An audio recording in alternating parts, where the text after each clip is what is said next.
dito eh. Hindi ko malaman paano ko makapagpa-participate kung pinag-uusapan ang laki-laki na ng problema. Ang sinasabi ko naman, merong recourse kasi kamukha nung ibinigay kong mga slides. Kung paniniwalaan po ninyo yung mga data na yun, wala tayong pinag-uusapan ngayon eh. Yun ang problema eh. Ang isa pong irony, Mr. Chair, yung binanggit ng aking kumare, yung replacement cost. Okay? So, gusto kong balikan yun. I want to belabor that kasi yung pong nakaraang hearing natin last Tuesday, maliwanag po na sabi ninyo, DOE, meron tayong 46 days for diesel at that time. Tuesday po ito. Sa kerosene naman, meron tayong 53 days. Ang pinag-uusapan natin doon, after 15 days, mula nung sabihin ng Pangulo na meron tayong 50 to 60 days inventory, biglang pumalo sa 110 pesos per liter. Ngayon, sabi nyo kanina, meron kayong monitoring function under RA 8479. Pwede rin yung gamitin yung EO 839. Meron kayong pwedeng gawin na mag-issue ng show cause order. Ano po yung una nyong ginawa? Tinignan nyo ba kung anong basis ng 110? Iyon po yung gusto kong balikan eh. O bigla na lang kayong naniwala, hindi kayo nag-validate. Dati po nilang inventaryo yun eh. Paano po magiging 110 from 55? So kung ginamit po ninyo yung tungkulin nyo under the law, like kayo nagmo-monitor, ini-screen ninyo lahat, did you ask them to present, for example, documents na to validate na kailangan 110 na per liter? Kinuha nyo ba yung mga dokumento sa kanila na bumili na ba on the replacement cost ang basis? Paano po nangyari yun? Na-inventaryo po ang pinag-uusapan natin. Wala pa naman eh. Ang problema kasi sa replacement cost kasi, Mr. Chair, kahit na wala pa yung ibibili nila sa susunod na kanilang pagbili, ay dapat nando na yung cost na dinidictate nung Argus at saka nung MAPS. Yun ang problema eh. Ito pong replacement cost, Mr. Chair, konektado po doon sa sinasabi nating rackets and feathers irony. Ano po ibig sabihin nun? Ito pong rackets and feathers irony focuses on the asymmetry of pricing. Where prices shoot like rockets when the global prices rise, but they fall like feathers when they drop. Ganun po eh. Sino po yung tinatamaan, di ba? Yung taong bayan. Can you explain that? Paano po naging 110 nang hindi nyo man lang nababalidate? Oh. Thank you very much. I mentioned to the director of the Oil Industry Management Bureau is to submit how the OIMB does its monitoring.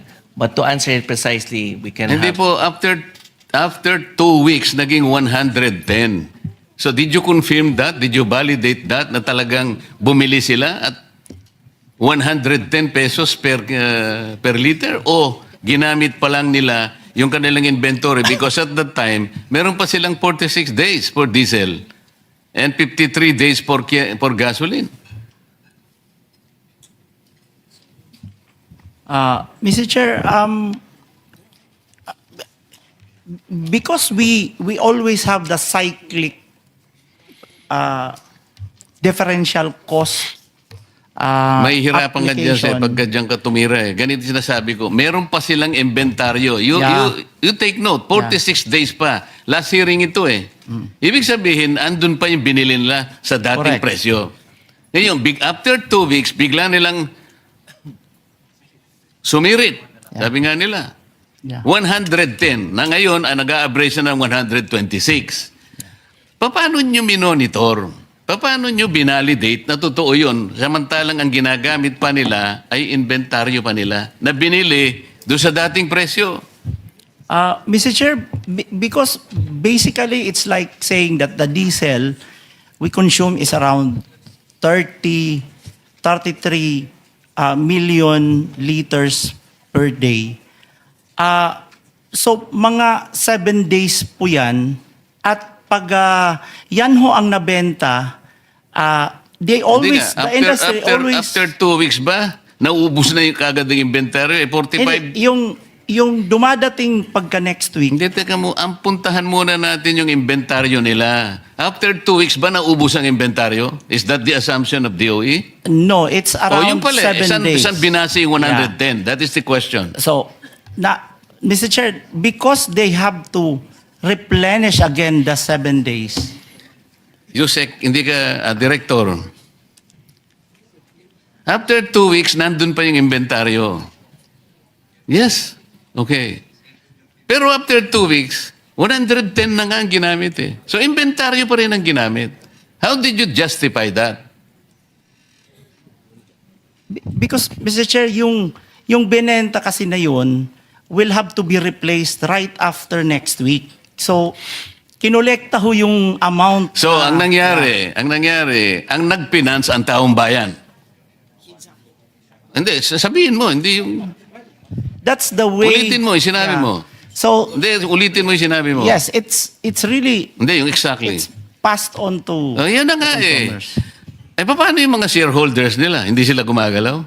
Ang taong bayan ang nagkakapitalize sa atin? Nandun pa yung inventaryo eh. Ito yung problema. Ngayon, hindi nyo ginagamit yung sinasabi ng batas na in periods of emergency, kayo ang gagawa ng paraan eh. As a matter of fact, pwede nyo i-take over eh. Hindi naman yun ang sinasuggest ng committee ito eh. We're all finding solutions to this. Pero itong mga questions nito, kasimple lang, hindi nyo man kayang sagutin. Mr. Chair, we would like to clarify that we are not here to dispute the business models of our oil companies. As a matter of fact, we are thankful for their sacrifices for this country. Kaya lang, it would appear that the business models are no longer responding to the crisis kung paniniwalaan natin yung binabanggit ninyong problema kinakarap natin. But until and unless we're able to validate yung data na pinreset ko kanina, we're almost 4 hours now since 10 o'clock in the morning, pwede nga yung vessel to tank eh. Gamitin nyo siguro Panamax vessel. Ang ano niyan siguro is about 100,000 metric tons per container. Wala man nagbabalidate po, Mr. Chair.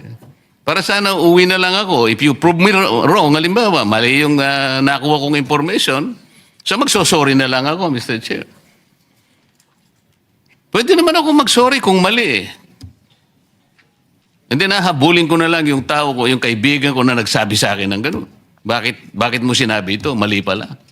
Kasi gusto ko lang makatulong talaga eh. I wanted to be wrong kung mali talaga. But you have to prove me wrong.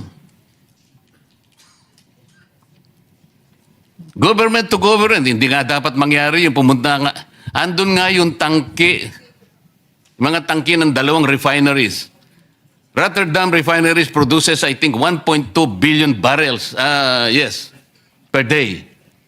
At nandun ang kanilang tangke sa Singapore. Petronas also, andun ang tangke nila. Ayun po yung kanilang presyo.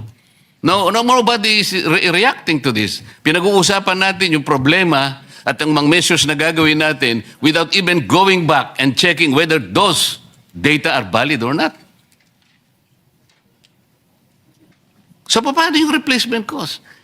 I already told you, kung papayagan natin yon after 3 weeks or after 2 weeks, 3 billion pesos per day.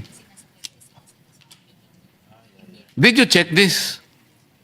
You say? Okay. No, did you check that it's 3 billion pesos per day ang income? Pireset ko kanina. But the collection this week was also used to purchase the level, even higher level of products. Kinuha mo na kagad kasi dapat sana there should be a point where the replacement cost should begin. Saan ba magsisimula? The inventory should end where the replacement cost should begin. Ang nangyayari, ito nga, Binil nyo na kagad ang taong bayan. 110 kagad. 2 weeks. Nandun pa ang binenta ninyo, sarili nyong inventaryo. So, it is the public. It is the poor public.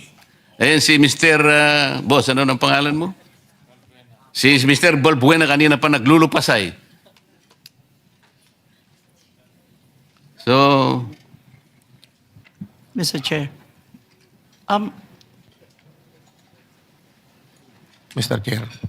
Mr. Chair, we're not saying that that is right in the business the way it's but now you are not deregulated. answering my question, Director. Sagutin mo muna. Is the 3 billion pesos per day? 1 month lang ito eh. So per day ito, 3 billion. Yes, Mr. Chair. If the perspective, because it's a matter of perspective, if the perspective is to ensure that the 7 days used up this week will be replaced by next week immediately, then the oil company has to collect that level of collection to be able to purchase the 7 days replacement. So we can always go back to the 45 to 50 days supply. But if the perspective, again, if the perspective is you want to use up the 53 before you replace it, and that is very dangerous, then I think we can exhaust the 53 at that lower price. But the problem is if they're gone and the collection is very low, you can no longer replace the 53 days. So it's really that's how they're explaining also on Caltex was also explaining that in the same way. No, but we're not saying you're proceeding from the wrong premise. Ang sinasabi ko mula't mula pa, ang pinag-uusapan ninyo yung maps and indicators coming from the Argus. Okay? Yun ang basis ng replacement cost. Okay? Ito yung spot market ninyo, itong trading floor ninyo. Ang sinasabi ko, after 2 weeks pa lang, and considering na meron pa kayong 46 days and 53 days for diesel and gasoline respectively, kumulekta na ng 3 billion, kumita na ng 3 billion pesos per day, which was bankrolled by the people themselves. This is the irony. Ngayon, ano yung role ninyo in the period of emergency and national interest is involved already? Ba't ang pinag-uusapan pa natin replacement cost na kagad? Ito muna ang sagutin ninyo. Is it reasonable? Is this reasonable? In 2 weeks' time? Mr. Chair, again, it's a matter of perspective. When the law says that we may direct the operation, we have to be mindful of again, on price, we have to be mindful of allowing the oil company to be able to replace it on a weekly basis. Okay. Isara natin ang argumento. Did you check the oil companies? Kinuha nyo yung document? Kanino nila binili? Makikita nyo ba kung magkano binili? Did you check that? Have you done that? Not in that Paano mo sasabihin ngayon? Katungkulan nyo ngayon eh. If you are screening, if you are monitoring, okay, sabihin na natin replacement cost. Ali kayo mga kaibigan. Pwede nyo bandalin yung inyong mga ICPO. Tingnan natin kung saan nyo binili. Binili natin kay ganito. Ito po yung presyo. Ganito. At least chinek natin. Now I am asking you, nag-check, sabi nyo hindi. So ano yung monitoring? This is the frustration, Mr. Chair. Salamat po. Mr. Chair. Senator, Mr. Balbuena, you want to interject? Ba't ka aalis kung frustrated ka? Wala kang sagot na nakuha. Ha? Bakit ayaw? Kanina pang ilang oras na tayo dito, wala pa rin Mr. sagot. Chair. So go ahead. Opo, malinaw dun sa na inventaryo pa lang nila yung